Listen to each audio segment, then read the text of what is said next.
Back when I was 9, the world as I knew it shifted in ways I couldn't have anticipated. My mom had left us too soon, leaving a gaping hole in our lives that Dad and I tried to patch up in our clumsy, grief-stricken ways. Life had its rhythm, a sad, monotonous beat that we followed until Dad decided to introduce a new melody. Her name was Linda. One evening, Dad sat me down at the kitchen table, his hands fidgeting with the coffee mug Mom used to love. "Clara, I want you to meet someone special tomorrow.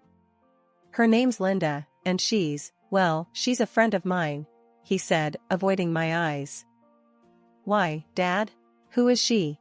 My curiosity piqued, but a knot formed in my stomach. Something about the way he wouldn't meet my gaze told me this was more than just a friend. Dad sighed, a weary sound. "I just think it's time, pumpkin. We need to start finding ways to be happy again." The next day, Linda stepped into our home, her presence filling the space with an unfamiliar energy. She was all smiles and sweetness, extending a hand adorned with shiny rings. "Hello, Clara. I've heard so much about you," she said, her voice syrupy sweet. I shook her hand, feeling the coldness of her touch. "Hi," I muttered, eyeing her warily. As Dad showed her around, I trailed behind, watching as her gaze swept over our living room.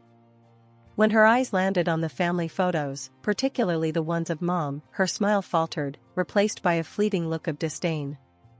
I saw it, even if Dad didn't. Months flew by, and before I knew it, Linda had transitioned from Dad's friend to Dad's wife. Her real colors began to show, not in bold, overt strokes, but in subtle shades of manipulation and pretense. One night at dinner, Dad brought up the subject of my outgrown wardrobe. "Clara's been growing like a weed. We need to get her some new clothes for school," he mentioned casually. Linda jumped at the opportunity. "Oh, let me handle that. I love shopping, and I'll make sure Clara gets the best," she offered, her tone dripping with feigned enthusiasm. A week later, Linda unveiled her shopping spree results with a flourish. The clothes were laughable. Everything was several sizes too big, hanging off my shoulders and pooling at my feet. "Look at this, darling. I got everything on sale, and she'll grow into them. It's perfect," Linda exclaimed, holding up a dress that could double as a tent. Dad beamed at her, proud and grateful. "Linda, that's brilliant. So thoughtful of you." I tried to protest. "But Dad, they're too big. I'll look silly." Linda cut me off, her voice laced with a honeyed tone that bordered on patronizing. "Oh, sweetie, it's better this way. Kids your age grow so fast. Plus, we're saving money for more important things." I felt my cheeks burn with humiliation. The next day at school was as bad as I feared. "Hey, Scarecrow, where's the rest of the barn?" The taunts rang out, each word a needle to my already bruised heart. I came home that day, my spirit as tattered as the oversized clothes I was drowning in. I tried to explain to Dad how the other kids were making fun of me, but Linda was always there, a step ahead, smoothing over the cracks with her sweet lies. "Oh, Clara, I'm sure they're just jealous. You look lovely, and remember, we're being smart about our choices," she said, her hand resting falsely on mine. Dad nodded, agreeing with her. "Linda's right, pumpkin. It's all about being smart." After the whole clothes fiasco, things didn't get any better. Linda, my stepmom, was playing her role to the hilt, fooling everyone with her act of kindness. To the outside world, she was the epitome of a caring mother, but behind closed doors, it was a whole different story. One evening, while Dad was late at work, Linda decided to help me with my homework. "Clara, let's get this math done, shall we?" she said, her voice dripping with fake sweetness. I wasn't keen on the idea, knowing well how her help usually turned out. "I've got it, Linda." "Really?" I replied, trying to keep my voice steady. "Nonsense," she insisted, pulling a chair up beside me. As she leaned over to see my workbook, her criticisms began. "Clara, dear, this is all wrong. How have you not grasped this yet? It's simple arithmetic." Her words stung, more so, because I knew my math was right. I double-checked it, Linda. It matches the examples in the textbook. I defended myself, my frustration growing. Linda tooted, shaking her head. You must have misunderstood the textbook, then. Here, let me show you the right way. She proceeded to correct my work, effectively making it all wrong. The next day, when my math teacher reviewed my homework, I got a lecture in front of the whole class about double-checking my work. Humiliated, I couldn't even explain that it wasn't my fault. That evening, I tried to tell Dad about it. Dad, Linda messed up my math homework on purpose, I said, hoping he'd see reason. Dad, tired from work, just sighed. Clara, Linda's trying to help you. Maybe you're not seeing her efforts. Then came the parent-teacher conference. Linda insisted on going with Dad. I want to be involved in Clara's education, she declared, playing the devoted stepmother part perfectly. At the conference, Linda was all charm, laughing and chatting with my teachers. We're so grateful for all your hard work with Clara. We know she can be a challenge, but we're all in this together, she said, laying it on thick. The worst part was the way Linda volunteered for every school event, painting herself as the martyr, taking on the burden of a stepchild with grace and love. It's the least I can do for poor Clara, she'd tell other parents, her voice laced with feigned concern. After all, she's been through so much with her mother's passing. And they bought it, hook, line, and sinker. Linda was the saint, and I was just the troubled kid, ungrateful for the love and care she showered on me. One evening, I decided I couldn't stomach another dinner acting like everything was okay. Linda had made some casserole, the kind she knew I didn't like, yet insisted I eat because it was her specialty. Clara, can you set the table, please? Dad asked as he walked into the kitchen, oblivious to the tension. I don't see why I should. Let Linda do it, I retorted, my voice sharper than I intended. Linda, feigning surprise and hurt, clasped her hands together. Oh, I just thought you'd like to help out, Clara. I made your favorite. I snorted, unable to contain my disdain. Since when is anything you make my favorite? Dad's face fell, a mix of disappointment and confusion. Clara, that's no way to speak to Linda. She's trying. Trying to make my life miserable, more like, I muttered under my breath, but loud enough for both of them to hear. The dinner that followed was a disaster. Each bite of the casserole tasted like defeat, and Linda's attempts at conversation felt like she was taunting me. After a few minutes of pushing food around my plate, I stood up, my chair scraping loudly against the floor. I'm not hungry, I announced, ready to escape the suffocating atmosphere. Before I could leave, Linda's voice stopped me. Clara, your attitude lately has been very concerning. Maybe it's time we implement more structured discipline. Dad, always the peacemaker, sighed. Clara, we just want what's best for you. What's best for me or for her? I challenged, gesturing towards Linda. Because it seems like you're only listening to her side of things. It ended with me being grounded, confined to my room with the only company being my thoughts and a growing resentment. Life with Linda turned every day into a battlefield, but the war escalated quickly after my open defiance at dinner. Every little slip-up, every minor mistake, was suddenly evidence of my rebellious nature or bad character. Linda had a knack for twisting things, making it seem like I was always at fault, and Dad just went along with it. One afternoon, after spilling a glass of juice in the kitchen, a simple accident that could happen to anyone, I braced myself for the inevitable. Linda swooped in like a hawk, her eyes glinting with an almost gleeful condemnation. Look at this mess. Clara, this is exactly what I'm talking about. Carelessness. It's just like your mother. Linda's voice trailed off, but the implication hung heavy in the air. I felt my face flush with anger. Mentioning Mom was a low blow, even for Linda. Don't you dare talk about my mom. You're nothing like her.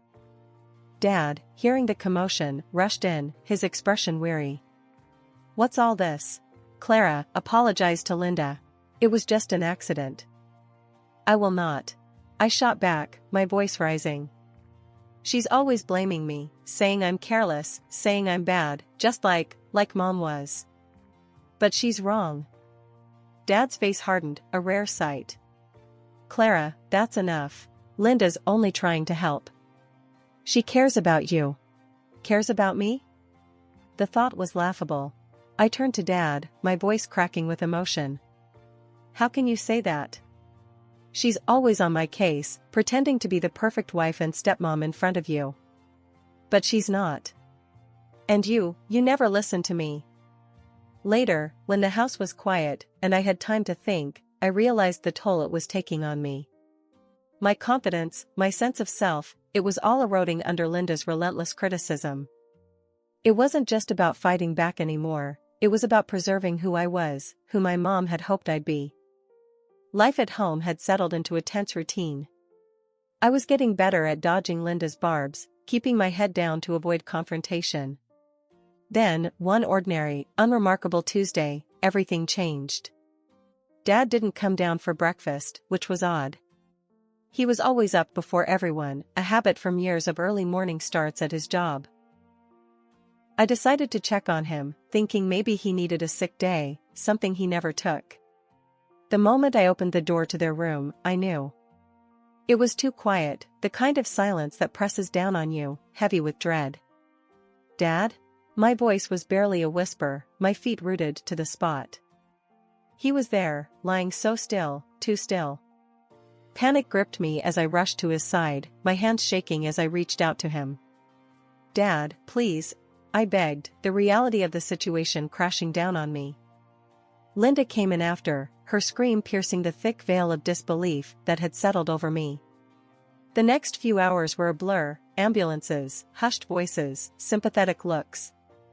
The verdict was a heart attack, sudden and without warning. Then came the funeral, a surreal procession of events that I moved through like a ghost. Linda was there, of course, playing the part of the grieving widow to perfection. Her tears were convincing, her sobs heart-wrenching. But to me, they sounded hollow, an echo of the genuine grief that weighed down my heart. I just can't believe he's gone, she wailed to anyone who would listen. He was my everything, and now I have to take care of Clara all on my own. How will I manage? Her words, meant to elicit sympathy, only fueled my anger. Manage? As if I was nothing more than a burden, a problem to be solved. I wanted to shout, to tell her to stop her charade, but I remained silent, my grief a heavy shackle around my heart. After the funeral, the house felt emptier than I ever thought possible. The silence was oppressive, a constant reminder of the void Dad's death had left in our lives. It was during one of these long, quiet afternoons that Linda decided to show her true colors once again. We were sitting in the living room, the air thick with unsaid things, when Linda turned to me, her eyes cold and calculating. Well, Clara, it's just us now, she began, her voice deceptively soft. And things are going to change around here. I stiffened, wary of her tone. What do you mean? Linda smiled, but it didn't reach her eyes. You see, with your father gone, I'm your guardian now. And that means I'm in charge of you, and your inheritance. My heart sank. I had almost forgotten about the money Dad left behind, too caught up in my grief to consider the implications. What about it? I asked, trying to keep my voice steady. Oh, sweetie, don't worry. I'll take good care of it. After all, it's what your father would have wanted, she said, her tone dripping with faux concern. The implications of her words hit me like a ton of bricks. Linda in control of my life and my inheritance was the last thing Dad would have wanted. You can't do that. That money is mine, I protested, my anger rising. Linda's smile widened, a hint of malice creeping into her expression. Actually, I can. And I will. You're just a child, Clara. What do you know about handling money, about the real world? No, I'll be the one making the decisions from now on. And as for you, she paused, leaning in closer, you'd better learn your place and how to show some respect. Or else, your life is going to become very difficult. After the threats and the declaration of a twisted sort of guardianship from Linda, I knew I couldn't just sit back and let her run rampant over my life and my inheritance. It was time to fight back, but I needed an ally, someone who could help me navigate the legal and emotional battlefield I found myself in. That's when I thought of Aunt Sarah, Dad's sister. She'd always been kind to me, and I remembered Dad saying how much she'd helped him through tough times. I picked up the phone, my hands shaking as I dialed Aunt Sarah's number. It rang 3 times before she answered. Hello? Aunt Sarah, it's me, Clara. Clara, how are you, honey? I've been so worried about you. I took a deep breath, steadying my nerves. I'm not good, Aunt Sarah. I need your help. It's Linda. The words tumbled out in a rush, all my fears, my frustrations, and Linda's threats pouring out into the open. Aunt Sarah was silent for a moment, and when she spoke again, her voice was firm, determined. I had my suspicions about her, Clara. Your dad was blinded by grief.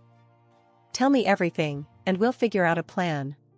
I spent the next hour talking to Aunt Sarah, telling her about the oversized clothes, the fake kindness that fooled everyone but me, and, most importantly, Linda's plans for my inheritance. By the time we hung up, a seed of hope had been planted. Aunt Sarah promised she'd look into how she could become my legal guardian and protect me from Linda's grasp. The next morning, Aunt Sarah arrived, her presence in the house like a beacon of hope. Linda eyed her warily, sensing a shift in the balance of power but not yet understanding its source. Aunt Sarah wasted no time. Linda, we need to talk. It's about Clara. Linda folded her arms, a fake smile plastered on her face. What about her? It's simple. You're not suited to be her guardian. I'm taking legal steps to assume guardianship of Clara. Linda's smile faltered, her eyes narrowing. You can't do that. I'm her stepmother. I have rights. I finally spoke up, my voice stronger than I felt. I want to live with Aunt Sarah. I don't want to be here with you anymore, Linda. Linda laughed at that, a harsh, grating sound that echoed mockingly in the living room. You think you've got a say in this, do you? You're just a kid. Your opinion doesn't matter here. That's when Aunt Sarah stepped in, her voice icy with resolve. Actually, it does. Clara is 14. According to the law, she's old enough to decide who she wants to live with. And she's chosen me. The day the court ruled in Aunt Sarah's favor was the first day of the rest of my life. I moved in with her immediately, leaving Linda and her manipulations behind. Aunt Sarah didn't just become my guardian, she became my mom in every way that mattered. She officially adopted me not long after, solidifying what we already knew to be true in our hearts.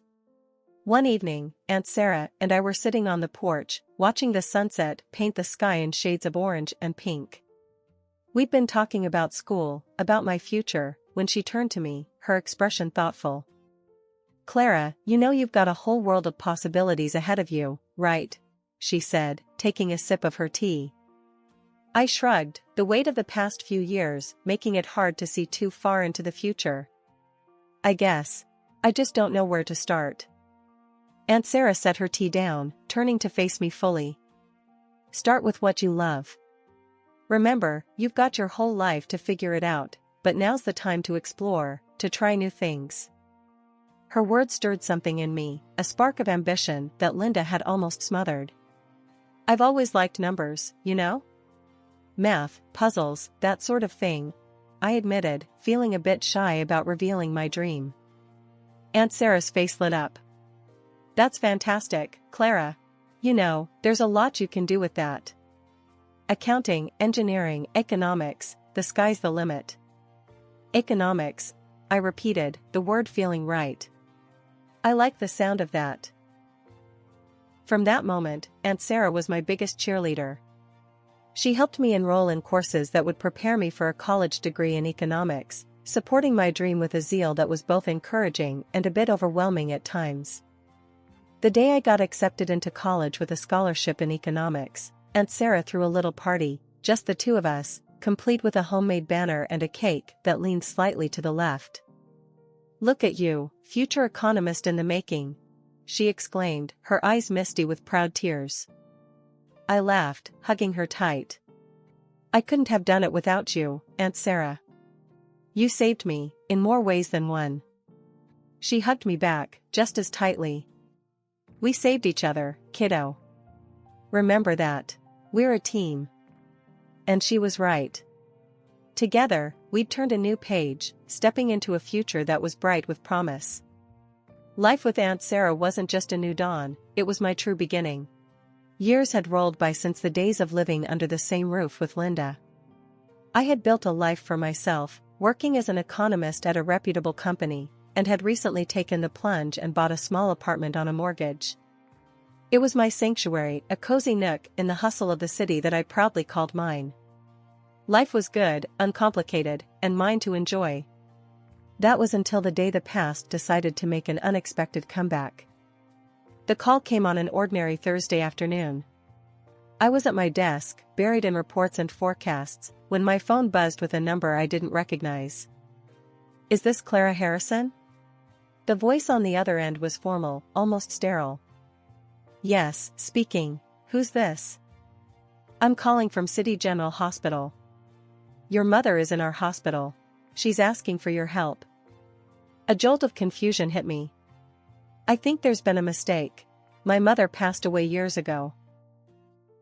After a brief pause, the caller clarified. "You'll excuse me. It's not your mother, Miss Harrison. It's your stepmother, Linda." Hearing Linda's name after all these years was like being doused with cold water. A mix of emotions swirled within me, surprise, skepticism, and an undeniable curiosity. "What's wrong with her?" "She's been hospitalized for a serious condition. She's asking to see you." Taking a deep breath, I found myself agreeing to visit. "All right, I'll come by after work." I found Linda in a shared ward, a shadow of the formidable woman I remembered. The gloss and veneer that she always presented to the world were gone, leaving behind a frail figure that barely resembled my stepmother. As I approached, her eyes found me, and a flicker of something, relief, perhaps, crossed her face. "Clara," she croaked, her voice barely above a whisper. "You actually came." I took a chair by the bed, keeping my emotions carefully neutral. "The hospital called. Said you wanted to see me." She exhaled, a sound filled with defeat. I squandered everything. Your father's money, it's all gone. And now, I'm here, with nothing. I need help, Clara. For treatment and rehab." Sitting there, in the cold, sterile light of the hospital room, a flood of memories washed over me. All those years under Linda's roof, the subtle jabs, the manipulation, the way she made me feel like an outsider in my own home, it all came crashing back. She was asking for help now, but back then, would she have lifted a finger for me? The answer was as clear as the disdain in her eyes whenever she looked at me. "I remember everything, Linda," I said, my voice steady, a reflection of the strength I'd forged from those years of strife. "All the times you could have helped me, but chose not to. Why should I help you now?" Linda's facade of vulnerability shattered in an instant, her eyes narrowing as her true colors bled through. "You ungrateful little brat," she hissed. "I took you in when I didn't have to. You owe me. I'm your mother, by law. You have to help me, or I'll sue you. I'll take every penny you've got." I couldn't help it, laughter bubbled up from within me, echoing off the sterile walls. The absurdity of her threat, the desperation, it was all too much. "Sue me? For what? Aunt Sarah adopted me, remember? Legally, you're nothing to me now. A stranger." The realization hit Linda like a physical blow, her face contorting in anger and disbelief. She launched into a tirade, a mix of threats and pleading, but her words no longer held any power over me. They were just the last, pathetic attempts of a woman who'd lost control. I looked at her, really looked at her, and saw nothing but a sad, broken figure, clinging to delusions of entitlement. "I'm not your daughter, Linda. Not by blood, and certainly not by law. You made sure of that a long time ago. Turning on my heel, I left the room, her shouts of rage and despair fading with each step I took. The weight of the past, the burden of her presence in my life, it all seemed to lift, leaving a clear path ahead. Outside, the world seemed brighter, the air fresher. I took a deep breath, savoring the freedom, the closure.